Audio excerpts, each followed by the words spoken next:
हमने आपको लैंगिक जनन के बारे में बताया था। जो जीवों में जनन प्रक्रिया चल रहा था, आज हम आपको बताएंगे अलैंगिक जनन। अलैंगिक जनन के बारे में बताएंगे कि अलैंगिक जनन कितने प्रकार के होते हैं। हमने पहले भी स्टेप में बताया था, आज फिर दोबारा बता दे रहे हैं। जो अलैंगिक जनन होता है, द्विविभाजन, बीजाणु जनन, मुकुलन, खंडीय भवन, पुनरुत्थित भवन जनन, ठीक है ना।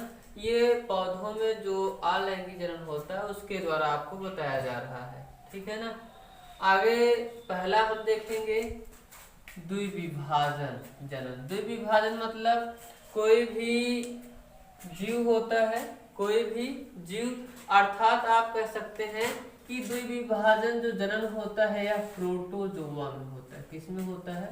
प्रोटोजोआ में होता है, ठीक है। जो प्रोटोजोआ जीव होते हैं, जो प्रोटोजोआ जीव होते हैं, प्रोटोजोआ जैसे अमीबा हुआ, पैरामीशियम हुआ, यूग्लिना हुआ, ये जितने भी जीव होते हैं, ये जितने भी जीव होते हैं, अर्थात इसमें न्यूक्लियस उपस्थित होने के कारण जो न्यूक्लियस होता है यह स्वयं विभाजित होता है। विभाजित होने के बाद यह धीरे धीरे, जैसे हमने आपको बताया था प्लाज्मोडियम या मलेरिया में कुछ ऐसे सूक्ष्म जिसकी संतति कोशिका एक से अधिक बढ़ती रहती है। एक प्रकार से जैसे हमने आपको बताया था, हमने डीएनए मटेरियल लिया है, ठीक है ना। डीएनए जो मटेरियल होता है, अगर हम बैक्टीरिया या सूक्ष्मजीव या प्रोटोजोआ की बात करते हैं तो यह सीधे सीधे यह न्यूक्लियस क्या होता है? विभाजित होता है। अर्थात इसकी जो कोशिका होती है, इसकी जो कोशिका होती है यह डेवलप कर, अर्थात इसमें खिंचाव उत्पन्न होता है। खिंचाव के बाद स्वतः दबाव उत्पन्न होता है। दबाव होने के बाद यह दो भागों में अर्थात नई संतति कोशिका का निर्माण करते हैं। और ये प्रक्रिया प्रोटोजोआ इत्यादि जीवों में, जैसे प्रोटोजोआ, अमीबा, पैरामीशियम या सूक्ष्मजीव चाहे बैक्टीरिया इत्यादि में यह क्रिया होता है। आपका द्विविभाजन मतलब दो भागों में बंटकर नई संतति कोशिका का निर्माण करते हैं। दो भागों में बंटकर न्यूक्लियस इसमें उपस्थित होता है। न्यूक्लियस स्वतः दो भागों में बंटकर, अर्थात इसकी कोशिका लंबी हो जाएगी। लंबी होने के बाद यह बीच में दब जाती है और दब जाने के बाद यह दो भागों में क्या होती है? बंटकर नई संतति कोशिका का निर्माण। जैसे हमने आपको बताया ना, यहाँ देखिए खिंचाव उत्पन्न हो रहा है और बीच में ये दब जाते हैं। दब जाने के बाद ये दो डॉटर न्यूक्लियस सेल का निर्माण करते हैं, अर्थात इसे द्विविभाजन जनन कहते हैं। आगे हम आपको बताएंगे बीजाणु जनन। आगे आपका है बीजाणु जनन। अगर हम बीजाणु जनन की बात करते हैं तो बीजाणु जनन ये कई प्रकार से होते हैं। जैसे एक कायनीट के द्वारा होता है और आगे चल बीजाणु द्वारा होता है, ठीक है ना। चल बीजाणु है, अचल बीजाणु है। तो इसमें आप देखेंगे अचल बीजाणु, अचल बीजाणु के बारे में देखेंगे। जो अचल बीजाणु होता है यह, जैसे मान लेते हैं ये आपका यूलोथिक्स का प्लांट है। अगर यूलोथिक्स के बारे में जानेंगे तो यह है, आप देखेंगे इसमें स्पोर है, ये कायनिक अर्थात इसमें स्पोर उपस्थित होते हैं। यह टेम्परेचर के अनुसार या अत्यंत परिस्थितियों में या वायु के कारण जब ये टूट जाते हैं, टूट जाने के बाद स्वतः इसमें से जो सीड होते हैं या दो भागों में बंटकर एक नए प्लांट का निर्माण करते हैं। जैसे हमने आपको इसमें बताया था राइजोपस है, स्पाइरोगाइरा हुआ, राइजोपस हुआ। अगर राइजोपस की बात करते हैं तो राइजोपस में आप देख रहे हैं तो इसमें आप देख रहे हैं यहाँ पे अप्लेनोस्पोर है और यहाँ पे आप इससे पहले देखेंगे स्टेज जो है न्यूक्लियस है। न्यूक्लियस सीधे सीधे अप्लेनोस्पोर में परिवर्तित हो जाता है और न्यूक्लियस की उपस्थिति अप्लेनोस्पोर में पाई जाती है। इसके ऊपर एक आवरण लगा होता है। इसके ऊपर क्या होता है? एक आवरण होता है जो साइटोप्लाज्म का बना होता है। किसका बना होता है? साइटोप्लाज्मा का बना होता है। जब साइटोप्लाज्मा धीरे धीरे सूखता है तो सूख जाने के बाद जिसमें अप्लेनोस्पोर होता है या श्लेष्म पदार्थ म्यूसिलियस होता है, यह सीधे सीधे टूट जाता है। टूट जाने के बाद जब साइटोप्लाज्म टूट सूखेगा, इसमें पानी की मात्रा होती है। जब पानी की मात्रा सूखेगी तो जो इसकी कोशिका वृद्धि होती है, इसमें तनाव उत्पन्न होगा और जब तनाव उत्पन्न होगा तो स्वभाव सी बात है, जब कोई नाजुक चीज होता है, कोई नॉर्मल चीज होता है, जब उसमें पानी की मात्रा होती, जैसे जैसे वह तनाव उत्पन्न या खिंचाव उत्पन्न होता है तो उसके आवरण क्या होते हैं, फट जाते हैं। और फट जाने के बाद उसमें जो प्लानोस्पोर होता है, जो स्पोर होता है, वह टेम्परेचर के अनुसार कहीं भी किसी भी परिस्थिति में अपने आप को ग्रो करके नए प्लांट का निर्माण करता है। इसे बीजाणु जनन कहते हैं। जैसे हमने आपको बताया था, जैसे हम बात ले लेते हैं कोई एक एग्जाम्पल, छोटा एग्जाम्पल, जैसे मान लेते हैं मटर का पौधा है, इसका ले लेते हैं मटर का। अगर हम मटर की बात करते हैं, अगर मटर को हम अधिक धूप में छोड़ दें, अधिक धूप में छोड़ दें, और जब छोड़ देते हैं तो छोड़ देने के बाद जब उसमें धीरे धीरे साइटोप्लाज्म सूख जाता है, अर्थात उसमें जल की मात्रा नहीं रहती है, तो ऑटोमेटिक उसका आवरण फट जाता है। तो उसमें से जो मटर के सीड होते हैं, जो बीज होते हैं, वह बाहर निकल जाते हैं। और इसी के आधार पे एक कंडीशन आपको बताएं, आपने देखा होगा खेतों में जब कृषि कार्य होता है, प्रेजेंट टाइम में बहुत एग्जांपल है, जैसे आपने देखा होगा कि मटर है, मटर जब कुछ छोटी प्रजाति की मटर हो जाती है तो जो हाइब्रिड के द्वारा उत्पन्न किया जाता है, उसी में हाइब्रिड में जो छोटी प्रजाति की मटर होती है, जब धूप अधिक लगता है साइटोप्लाज्म सूख जाता है और मटर नीचे गिर जाती है, तो वही अगले फसल के लिए उपजाऊ, अर्थात अगले फसल में उसकी मात्रा अधिक हो जाती है। अर्थात इसमें बीजाणु के द्वारा जनन हुआ है, जिसे बीजाणु जनन कहते हैं। और बीजाणु जनन एक प्रकार से दो, जैसे हमने आपको बताया था युग्मकोद्भिद होता है ना, एक एग्जांपल थोड़ा सा देख लेंगे। युग्मकोद्भिद होता है और एक आपका होता है, युग्मकोद्भिद में आप देखेंगे युग्मक का निर्माण होता है, जिसे आप गैमेटोफाइट कहते हैं, जिसे आप क्या कहते हैं, गैमेटोफाइट कहते हैं। और आपका जो स्पोरोफाइट है, जो स्पोरोफाइट है, उसे आप क्या कहते हैं, बीजाणु जनन कहते हैं। क्या कहते हैं, बीजाणु जनन कहते हैं। ये समझ में आया? अगर समझ में ना आया हो तो आप व्हाट्सएप के जरिए हमको मैसेज करिएगा, हम दोबारा समझाने का प्रयास करेंगे। आगे आप देखेंगे मुकुलन। मुकुलन आप एक बहुत अच्छी तरह से जानते होंगे, आपने कक्षा 8 में पढ़ा होगा हाइड्रा, आपने पढ़ा होगा हाइड्रा।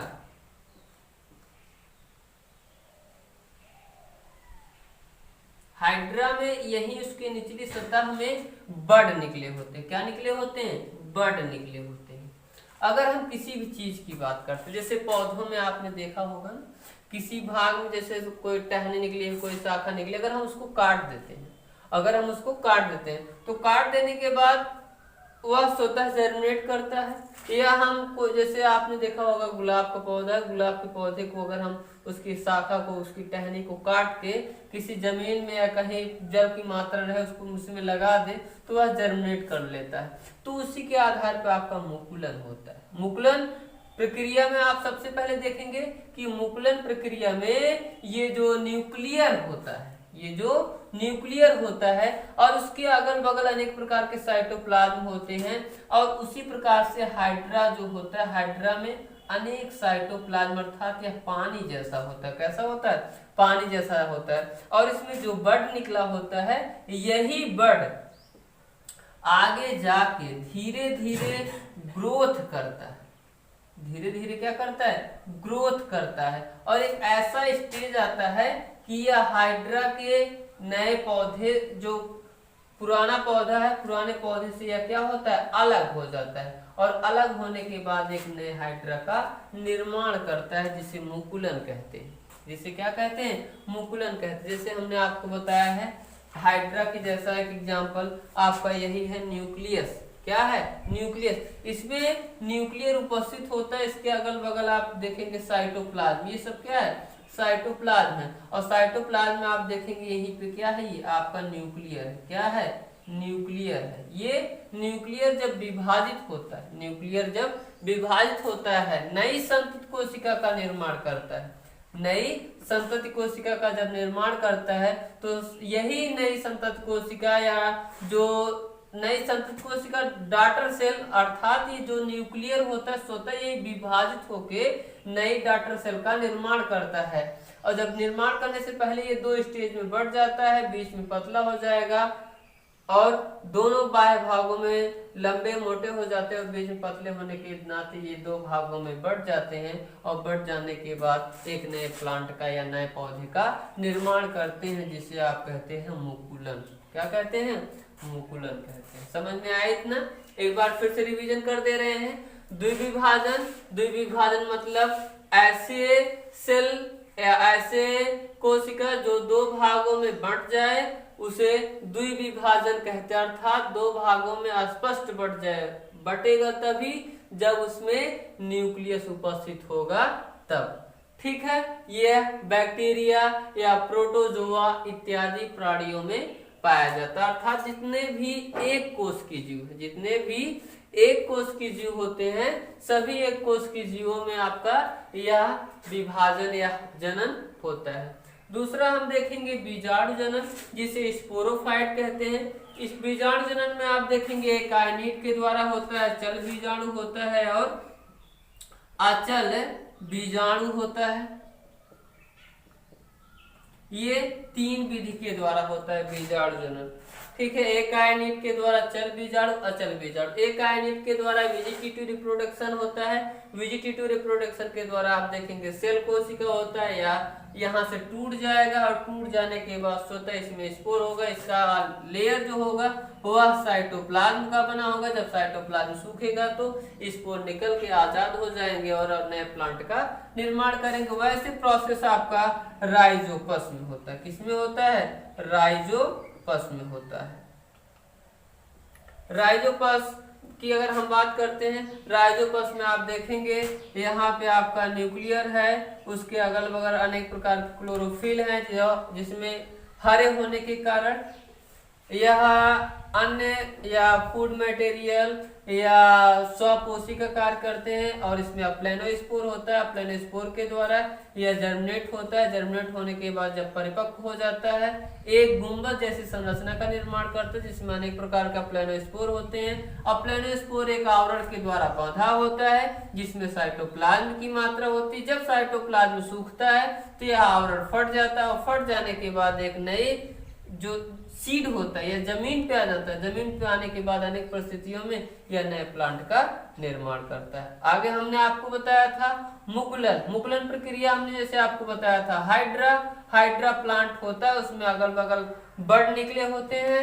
जब यह परिपक्व हाइड्रा हो जाता है तो इनसे बड अलग हो जाता है। अलग होने के बाद स्वतः एक नए हाइड्रा का निर्माण करता है। जैसे हमने आपको बताया था साइटोप्लाज्म की बात करते हैं या एक कोशिका की बात करते हैं तो इसमें न्यूक्लियस उपस्थित होता है, साइटोप्लाज्म उपस्थित होता है। इसमें से जो बड निकली होती कोशिका निकली होती है यह विभाजित होकर दो नए डॉटर सेल का निर्माण करती है। आगे आपका है खंडीय भवन।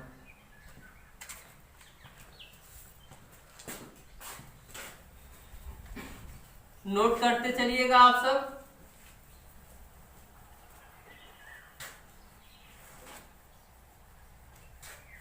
अगर समझ में ना आए तो आप सब मैसेज करिएगा यूट्यूब के माध्यम से। आपको जो भी जानकारी दी जा रही है, आप सब तो क्वेश्चन नहीं कर सकते, लेकिन मैसेज के जरिए आप सब जो भी समस्या है उसको आप पूछ सकते हैं।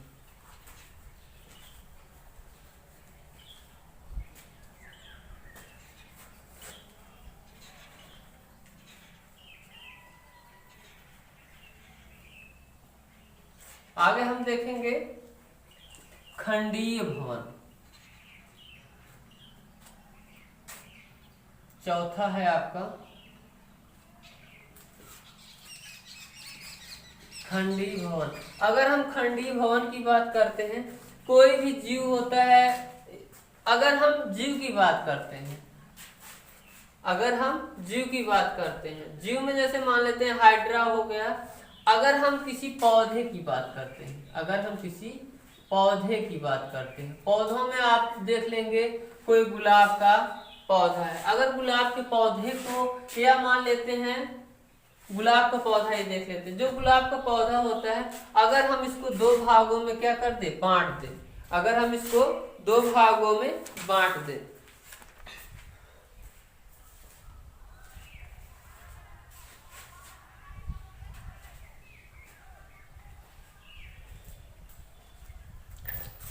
अगर हम इसको खंडीय भवन को, जैसे खंडीय भवन में जैसे कोई पौधा है, जैसे यही है मान लेते हैं। अगर हम इसको दो भागों में बांट दें, तो यह जर्मिनेट करके इसमें कोशिका उपज, जैसे मान लेते हैं प्लेनेरिया, प्लेनेरिया। प्लेनेरिया एक सूक्ष्म जीव है, प्लेनेरिया एक सूक्ष्म जीव है। जैसे उसका जो विभाजन होता है, मान लेते हैं प्लेनेरिया का कोई या प्लेनेरिया है, इसको जो विभाजन होता है, इसका जब विभाजन होता है तो यह 1 से 2 और 2 से 3 या 4 भागों में, अर्थात इसकी जो संख्या होती है दुगनी भागों में क्या होती, बढ़ती है। अर्थात यह एक जैसे समसूत्री विभाजन नहीं होता, समान बराबर 1 से 2, 2 से 4, 4 से 18 विभक्त नहीं होते, वैसे प्लेनेरिया एक सूक्ष्म जीव बैक्टीरिया के समान होता है, जिसमें खंडीय भवन होता है। जिसमें क्या होता है, खंडीय भवन होता है। इसकी संख्या क्या है, बढ़ती रहती है। आगे आप देखेंगे पुनरुद्भवन।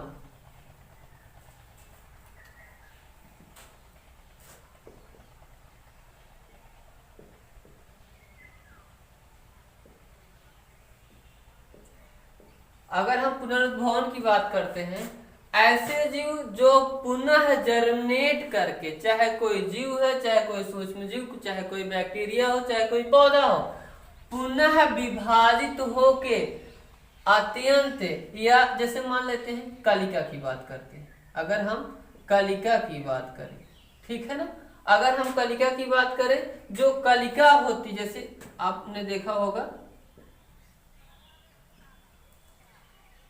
यही है ना कली।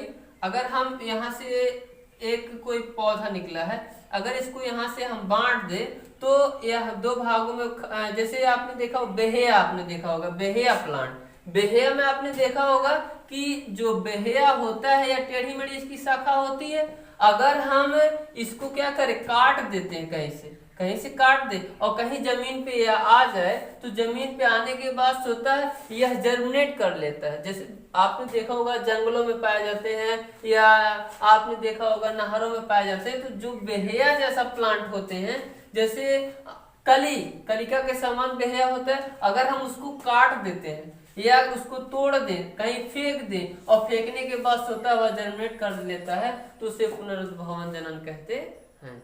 बस ना।